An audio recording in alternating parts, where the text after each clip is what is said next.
अस्सलाम वालेकुम and welcome again to my YouTube channel. हमने चैप्टर नंबर 7 शुरू किया है क्लास 9th का मेटाबॉलिज्म। लेक्चर नंबर 1 में ऑलरेडी अपलोड कर चुका हूं और आज हम कैरेक्टरिस्टिक्स ऑफ एंजाइम्स डिस्कस कर लेते हैं। ये हमारा लेक्चर नंबर 2 होगा और इसी प्लेलिस्ट में आप लोगों को 3, 4, 5, 6 जितने भी टॉपिक्स हैं वो सारे के सारे मिल जाएंगे। तो लेक्चर नंबर 1 में आप लोगों ने मेटाबॉलिज्म को उसका इंट्रोडक्शन डिस्कस किया कि कैटाबॉलिज्म क्या होता है, एनाबॉलिज्म क्या होता है, एंजाइम्स क्या है एंड सो ऑन। इस वाले लेक्चर के अंदर हमने ये 2 पेजेस डिस्कशन करनी है। एक हमारे पास ये वाला पेज नंबर 95 है, आप लोग पेज नंबर 95 ओपन कर लें और ये पेज नंबर 96 है। तो पेज नंबर 94 हम पहले पढ़ चुके हैं पिछले लेक्चर में, लेक्चर नंबर 1 में। तो ये पूरे का पूरा पेज अभी हम डिस्कस करेंगे और पेज नंबर 96 में सिर्फ और सिर्फ ये छोटा सा पैराग्राफ होगा। लेक्चर नंबर 3 पर अलग टॉपिक होगा। देखते हैं कि यहाँ पर इस पेज के अंदर ये जो सारी की सारी बातें हैं ये क्या डिस्कस की है। गौर से आप लोग सुन ले, नोटबुक्स ओपन करके लिख ले या बुक के अंदर आप लोग चीज़ें लिखना शुरू कर दे। सबसे पहला पॉइंट यहाँ पर जो डिस्कस किया है कैरेक्टरिस्टिक्स ऑफ एंजाइम्स के हवाले से आप लोग देख रहे हैं, तो उसमें जो पहला हेडिंग है वो है एंजाइम्स आर ग्लोबुलर प्रोटीन। लिखा है यहाँ पर कि all enzymes are made of chain of amino acid folded to form 3D protein molecule called globular protein. 3D का मतलब होता है 3 डायमेंशनल। इस वाले सेंटेंस के अंदर आप लोगों को क्या बताने की कोशिश कर रहे हैं? आपको बताने की कोशिश कर रहे हैं कि जितने भी एंजाइम्स होते हैं वो किस चीज़ से बने होते हैं? अमाइनो एसिड से बने होते हैं।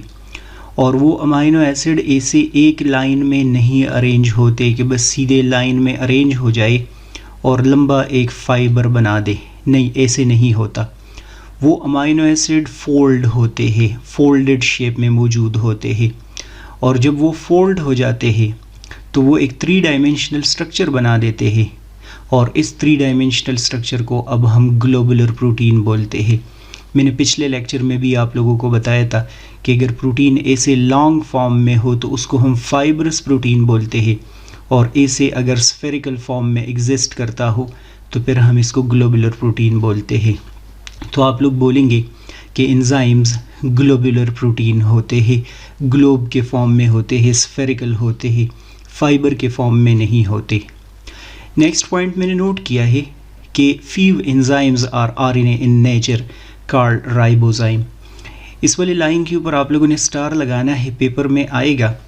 ऊपर वाले लाइन में तो हमने ये डिस्कस किया है कि एंजाइम्स ग्लोबुलर प्रोटीन है, लेकिन नीचे वाले लाइन में बोल रहे हैं कि नहीं, सारे के सारे एंजाइम्स ग्लोबुलर प्रोटीन नहीं होते।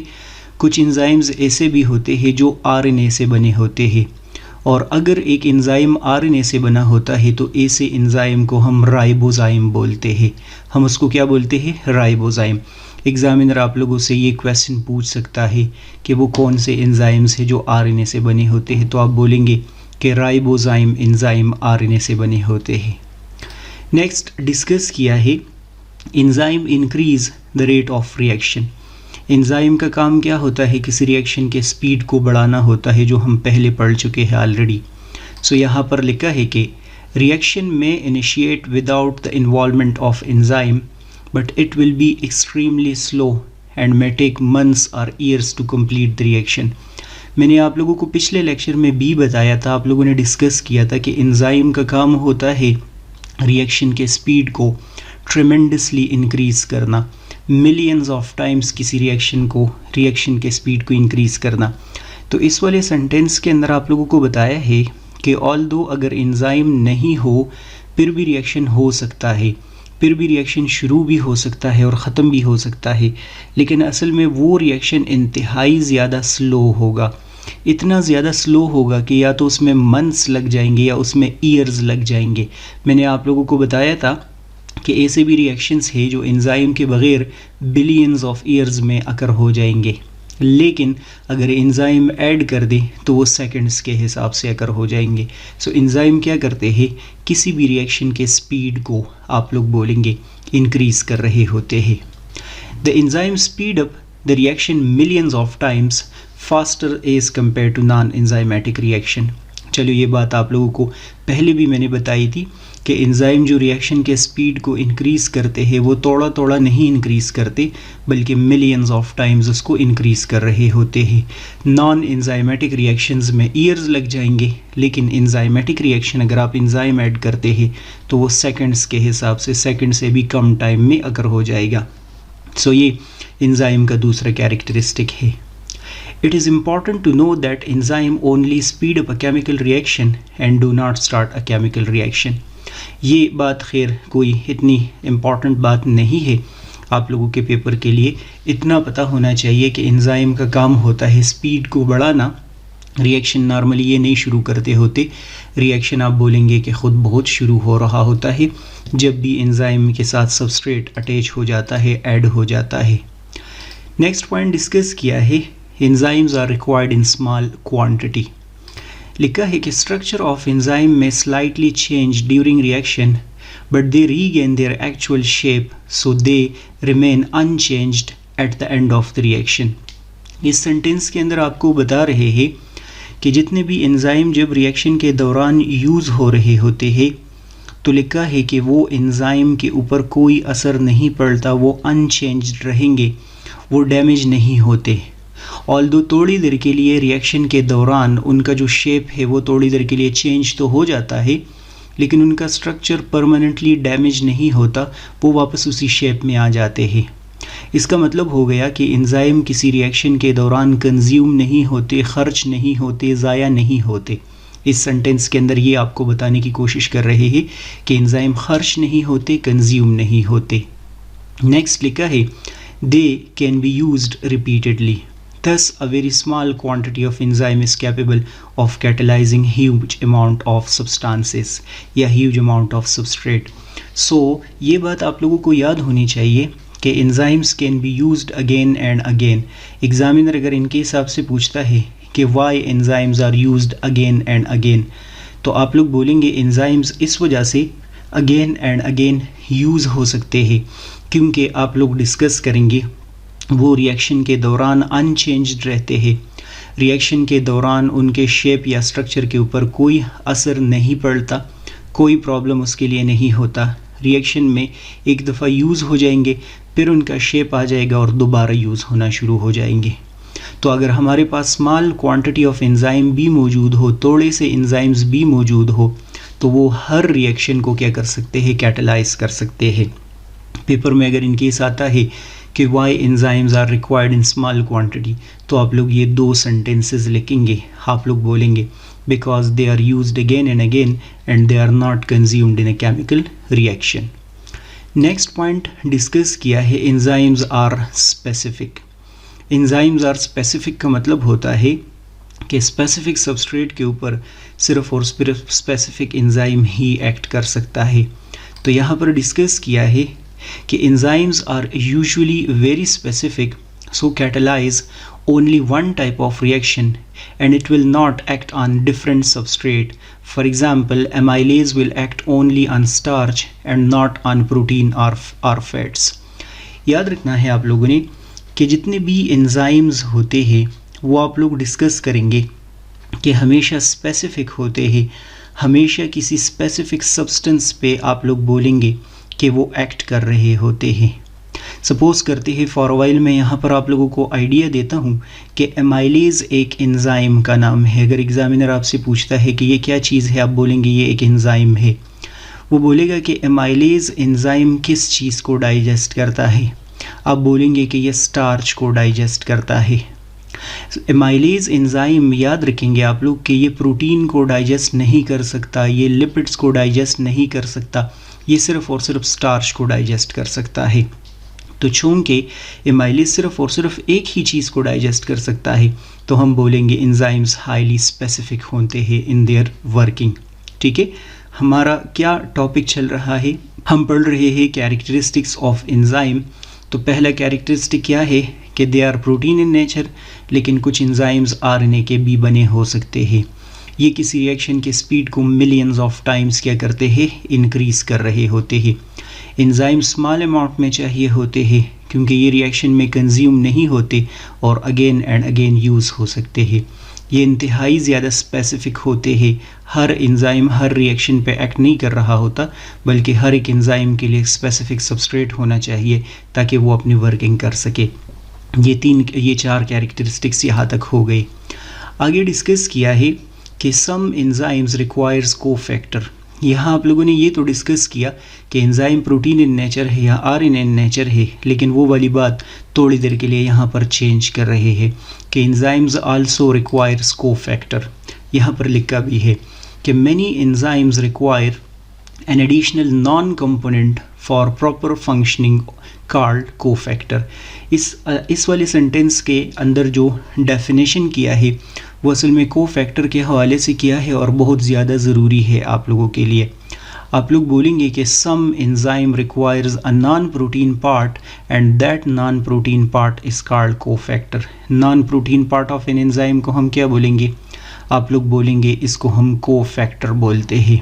ये बात इस वाले सेंटेंस के ऊपर आप लोग स्टार लगा ले कि एंजाइम प्रोटीन से तो बने होते हैं, लेकिन ज़रूरी नहीं है कि हमेशा प्रोटीन से बने हो, उनको कभी कभार नॉन प्रोटीन पार्ट भी चाहिए होता है जिसको हम कोफैक्टर बोलते हैं। नेक्स्ट लिखा है कि cofactor usually acts as between protein part of enzyme and its substrate और may provide energy to the enzyme.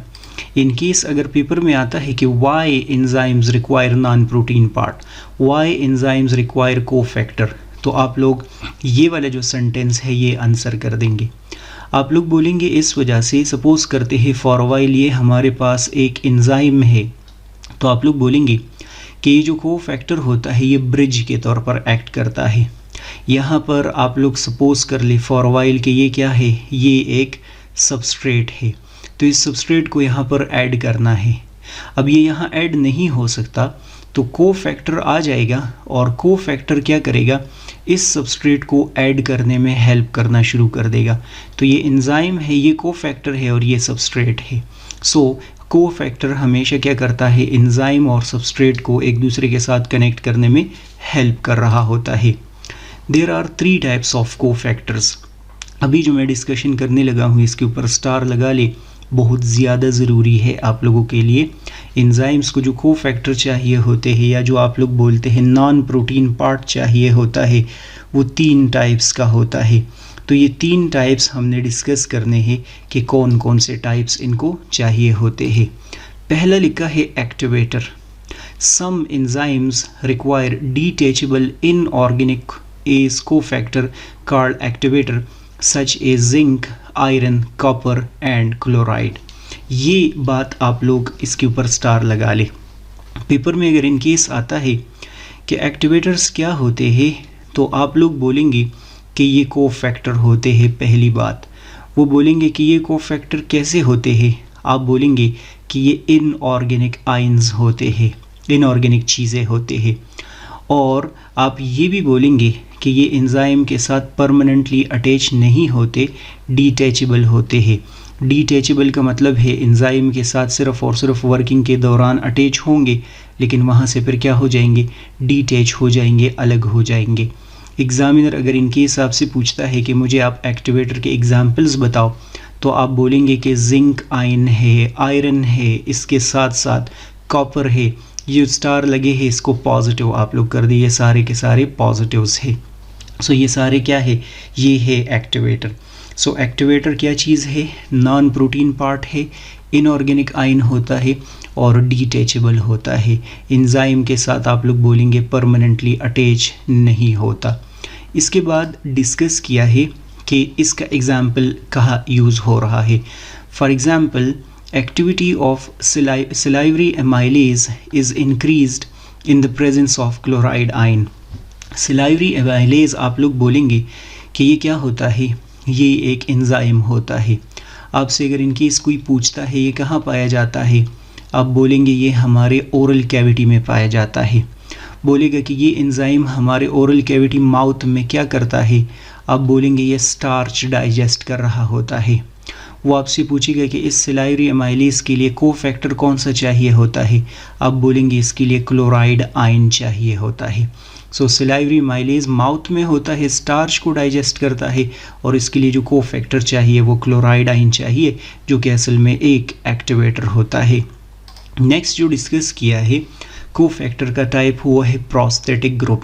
So if the cofactor is organic molecule and tightly या permanently attached to the enzyme, it is known as prosthetic group। ठीक है, cofactor आप लोगों ने discuss किया 3 types के हैं ना, तो अगर वो एक्टिवेटर हो वो डिटैचेबल होगा, लेकिन अगर वो प्रोस्थेटिक ग्रुप हो तो आप लोग बोलेंगे कि वो टाइटली या परमानेंटली बॉन्डेड होगा, एंजाइम के साथ हमेशा के लिए क्या होगा, अटैच्ड होगा।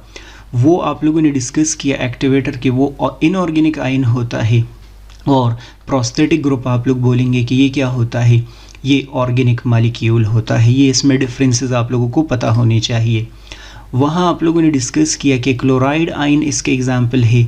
यहाँ आप लोग बोलेंगे कि the example of prosthetic group are flavin adenine dinucleotide, जिसको हम FAD बोलते हैं, और इसी के साथ साथ हीम ग्रुप। इन दोनों के ऊपर आप लोग स्टार लगा लेंगे। ये एंजाइम के साथ परमानेंटली अटैच्ड होते हैं, परमानेंटली बॉन्डेड होते हैं। इसके साथ MCQs के लिए आप लोगों को ये पता होना चाहिए। इसके अलावा आप लोग बोलेंगे कि कोफैक्टर के तो 3 टाइप्स है, तो तीसरे टाइप के कोफैक्टर को हम कोएंजाइम बोलते हैं। कोएंजाइम क्या होगा, आप लोग बोलेंगे कि ये भी ऑर्गेनिक मॉलिक्यूल होगा, जिस तरह आप लोगों ने डिस्कस किया कि प्रोस्थेटिक ग्रुप ऑर्गेनिक मॉलिक्यूल है, और ये आप लोगों ने डिस्कस किया था प्रोस्थेटिक ग्रुप के टाइटली अटैच्ड होगा। ये आप लोग डिस्कस करेंगे कि डिटैचेबल होगा। डिटैचेबल मीन कि परमानेंटली नहीं अटैच होगा, ये यहाँ से हट सकता है, रिमूव हो सकता है। So if the cofactor is detachable organic molecule, it is called coenzyme. इस नॉन प्रोटीन पार्ट को हम कोएंजाइम बोलते हैं। Example of coenzymes are NAD, nicotinamide adenine dinucleotide, या इसके एग्जाम्पल है coenzyme A and vitamin A and C। इस वाले सेंटेंस के ऊपर आप लोग स्टार लगा ले, ये बहुत ज़्यादा आप लोगों के लिए ज़रूरी है, बल्कि ये पेज के अंदर जितनी भी बातें डिस्कस किए हैं ये ज़रूरी है, ये पेपर में आएंगी। सो मैं दोबारा बता रहा हूँ कि कोफैक्टर क्या होता है, ये प्रोटीन का नॉन प्रोटीन पार्ट होता है एंजाइम का। कितने टाइप्स होते हैं, 3 टाइप्स होते हैं। कौन कौन से, एक्टिवेटर, प्रोस्थेटिक ग्रुप और कोएंजाइम। तीनों का डेफिनेशन मैंने वहाँ पर आप लोगों के सामने नोट किया है। नेक्स्ट डिस्कस किया है regulation of enzyme production and activity. जो हम कैरेक्टरिस्टिक्स ऑफ एंजाइम पढ़ रहे हैं ना, तो एंजाइम की एक्टिविटी को कौन रेगुलेट करते हैं, और इसका जो प्रोडक्शन है वो कैसे हो रहा होता है।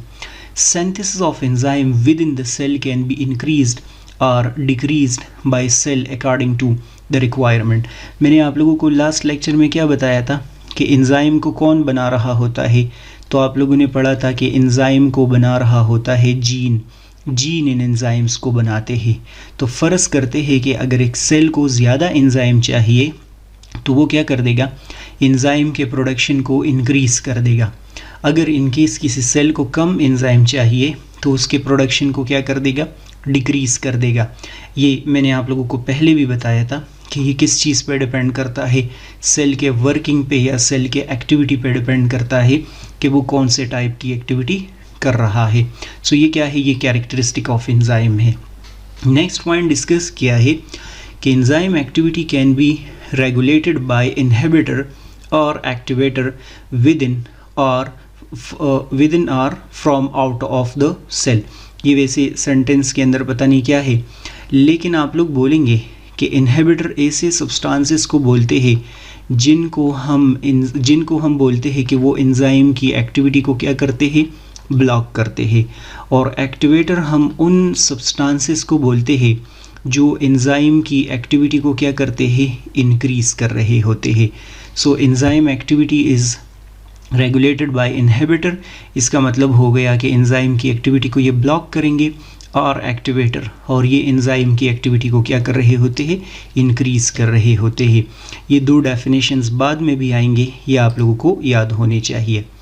Next point, next characteristics discuss किया है, enzyme make metabolic pathway. Metabolic pathway का मतलब है कि बहुत एक लॉन्ग चेन रिएक्शंस इसकी मदद से बन रहे होते हैं। मैं यहाँ पर देखता हूँ, लिखा है कि many enzyme work together in a specific sequence to make a metabolic pathway. For example suppose करते हैं फॉर अ व्हाइल ये मॉलिक्यूल है, इस मॉलिक्यूल पे एक एंजाइम एक्ट कर देता है, इसको कन्वर्ट कर देता है इसमें, फिर इस पे एक एंजाइम एक्ट कर देता है, इसको कन्वर्ट करता है इसमें, इस पे एक एंजाइम एक्ट कर देगा, इसको कन्वर्ट कर देगा इसमें। तो आप लोग देख लीजिए पूरा जो चेन रिएक्शन बन गया ना, इसको हम क्या बोलते हैं, इसको हम मेटाबॉलिक पाथवे बोलते हैं। और इसमें मैनी एंजाइम्स क्या कर रहे हैं, वर्क टुगेदर कर रहे हैं और ये पूरे का पूरा पाथवे बनाते हैं। ग्लाइकोलिसिस वगैरह हम डिटेल में डिस्कस करेंगे। Metabolic pathway is a series of connected chemical reactions where multiple intermediate molecules are produced before conversion of an initial substrate into final product। जिस तरह आप लोग ग्लाइकोलिसिस पढ़ेंगे ना, तो आप लोग बोलेंगे कि उसमें ग्लूकोज मॉलिक्यूल किस चीज़ में कन्वर्ट हो रहा होता है, पायरुविक एसिड में कन्वर्ट होता है। हम ये डिटेल में डिस्कस करेंगे, कोई मुश्किल बात नहीं है। लिखा है कि बीच में बहुत सारे इंटरमीडिएट पाथवेज जो है वो आ रहे होते हैं, इंटरमीडिएट मॉलिक्यूल्स आ रहे होते हैं और उसमें बहुत सारे एंजाइम्स यूज़ हो रहे होते हैं। तो इस पूरे के पूरे चेन रिएक्शन को हम क्या बोलते हैं, मेटाबॉलिक पाथवे बोलते हैं। आसान है, ये एंजाइम का नेक्स्ट कैरेक्टरिस्टिक है। इसके बाद डिस्कशन की है एनर्जी ऑफ एक्टिवेशन के हवाले से कि एनर्जी ऑफ एक्टिवेशन क्या है और एंजाइम इसके साथ क्या करता है। डिफाइन किया है यहाँ पर कि the amount of extra energy required to activate the molecule to react और start the reaction is called activation energy. आपसे अगर इनकेस कोई पूछता है कि एक्टिवेशन एनर्जी क्या है, तो आप बोलेंगे कि वो amount of energy that is required to start a chemical reaction. किसी भी केमिकल रिएक्शन को शुरू करने के लिए जो एनर्जी चाहिए होती है उसको हम एक्टिवेशन एनर्जी नाम देते हैं। हर रिएक्शन को एनर्जी चाहिए होती है और उसको हम एक्टिवेशन एनर्जी बोलते हैं। Enzyme lower the activation energy so that these reaction can takes place at body temperature. आपसे अगर इनके इस पेपर में पूछा जाता है ना कि एक्टिवेशन एनर्जी क्या है, तो आप बोलेंगे उस एनर्जी को बोलते हैं जो कि किसी रिएक्शन को स्टार्ट करने के लिए ज़रूरी होती है।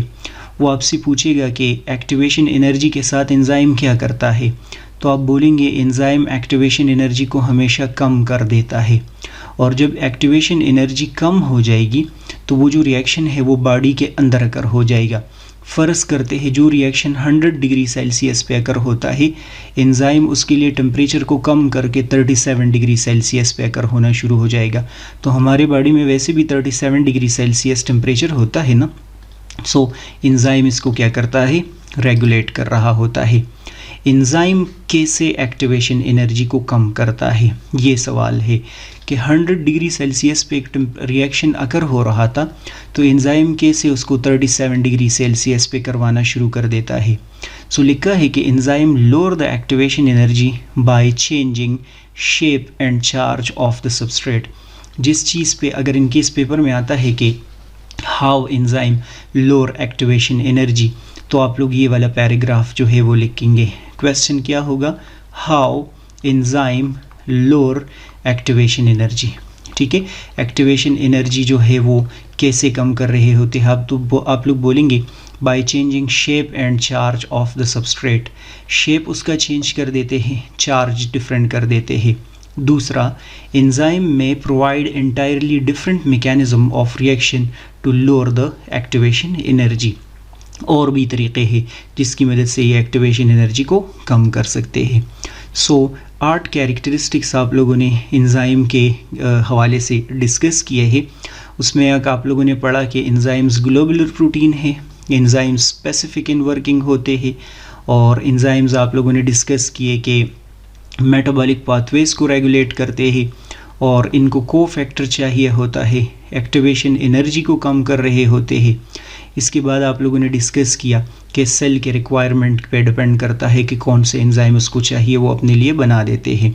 ये यहाँ तक डिस्कशन है और ये तो मैं यहाँ से बुक रीडिंग कर रहा हूँ। अगर आप लोगों को इनकेस नोट्स वगैरह जो है वो करने हैं तो फिर आप लोग मेरी ऑनलाइन क्लासेस ज्वाइन कर सकते हैं।